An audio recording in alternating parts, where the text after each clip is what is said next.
मैं रेशमा शेख आपसे कुछ ज़रूरी बातें बयान करना चाहूँगी कि ये जो इलेक्शन है ये क्यों है और हमें वोटिंग करना क्यों ज़रूरी है, इस बात को जानना बहुत ज़रूरी है।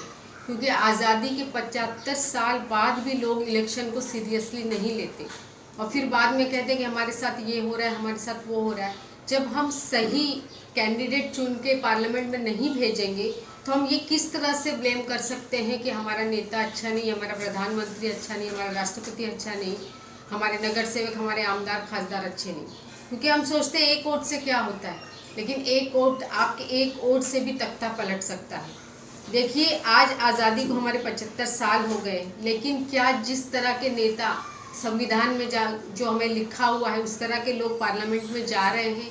आजकल देखने जाए तो जिस तरह के लोग पार्लियामेंट में हैं, क्या वो हमारी बातें पार्लियामेंट में रख रहे हैं? तो ये जो वक्त है हमारे लिए, हमारे आगे का मुस्तकबिल और हमारे बच्चों का भविष्य बनाने का वक्त है। और इस वक्त भी हम लोग हाथ पे हाथ रख के छुट्टी का दिन समझ के यहाँ वहाँ छुट्टियाँ मनाएं और जाकर हमारा कीमती वोट ना दे, तो ये हमारे देश के लिए बहुत बड़ा दुर्भाग्य की बात है। क्योंकि देखिए, हमारे ही चुने हुए नगर सेवक, हमारे चुने हुए आमदार खासदार, प्रधानमंत्री देश को चलाते हैं।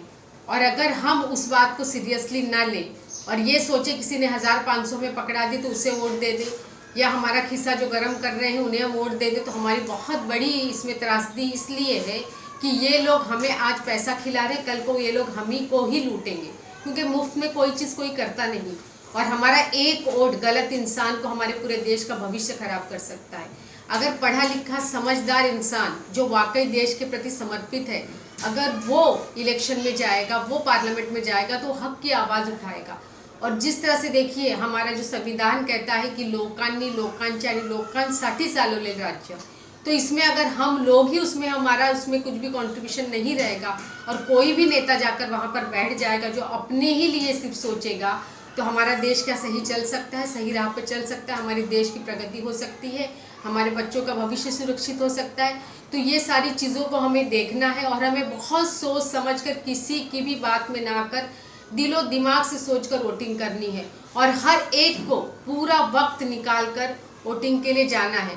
क्योंकि अगर हम आज अपना वक्त नहीं निकालेंगे तो आगे का भविष्य हमारा खराब होगा, हमारे बच्चों का भविष्य खराब होगा। और किसी भी पार्टी के बहकावे में ना आकर हमें अपने दिलो दिमाग से सोचकर एक सही कैंडिडेट चुनना है कि जो हमारे लिए भविष्य के लिए सोच सके, जो बिल्कुल निष्पक्ष काम करे, किसी भी जाति धर्म के बारे में न सोचकर बिल्कुल भी सावरीन तरीके से काम करे और हमारे लिए और हमारे देश के तरक्की के लिए काम करे। तो हम सब ने मिलकर ये सोचना है कि हमें किसे चुनना है। तो मेरी सबसे रिक्वेस्ट है कि सब लोग अपना कीमती वक्त निकाल कर जाकर वोटिंग करें और एक भी वोट को ज़ाया ना होने दें। एज ए बीएलओ मैंने ये चीज़ देखी है कि लोग पहले से कोई तैयारी नहीं करते और आइन टाइम पर जाकर बीएलओ पर चिल्लाते हैं, यहाँ वहाँ भाग दौड़ कर दे कि हमारा वोटिंग सेंटर किधर।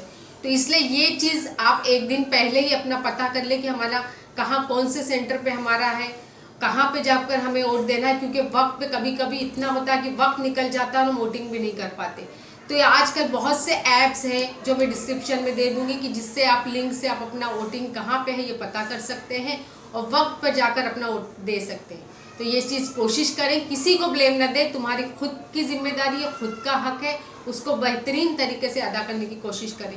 तो मैं एक बार फिर रिक्वेस्ट करूंगी कि आप सब अपना कीमती वोट ज़रूर दें और अपने देश के लिए एक बेहतरीन और मुस्तकबिल अपने और अपने बच्चों का, देश का क्लियर करने के लिए, अच्छा करने के लिए एक अच्छा नेता चुनें। धन्यवाद।